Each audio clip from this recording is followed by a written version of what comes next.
श्री स्वामी समर्थ. मंडळी, आपल्या जवळचे कितीही लोक असू देत, या 3 लोकांवर कधीच विश्वास ठेवू नका.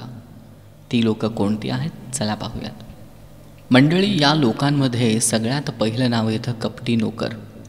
मंडळी, आपल्या घरामध्ये बदमाश नोकराला कधीही धन्याचं भलं नको असतं. अशी लोक विश्वासघातकी असतात. ते नेहमी स्वतःच्या भल्याचा विचार करतात. यासाठी मालकाला नेहमीच अडचणींचा सामना करावा लागतो. तुमच्या घरातसुद्धा एखादा लबाडी करणारा किंवा फसवणूक करणारा नोकर असेल तर सावध राहा. अशा लोकांवर विश्वास ठेवणं चांगलं नाही. तुम्ही व्यवसाय करत असाल तर तुमच्या आजूबाजूला किंवा तुमच्या दुकानामध्ये किंवा व्यवसायाच्या ठिकाणी एखादा नोकर असेल आणि तो कपटी असेल, त्याच्या बोलण्यातून, वागण्यातून, सगळ्या हालचालीतून आपल्याला लक्षात येतं.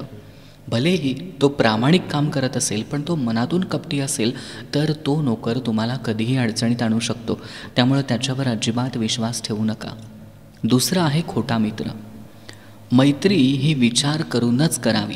विशेषतः वाईट काळात उपयोगी नसलेल्या आणि विचित्र परिस्थितीत निमित्त काढणाऱ्या व्यक्तीपासून दूर राहिलं पाहिजे.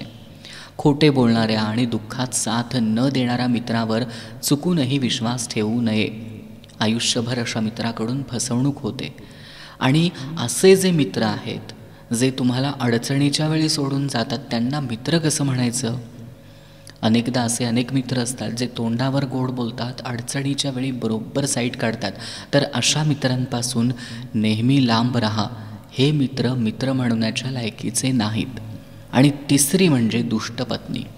आज्ञा पाळणाऱ्या मुलीशी विवाह केल्यास मृत्यूनंतरही स्वर्गासारखे सुख प्राप्त होते, यात शंका नाही.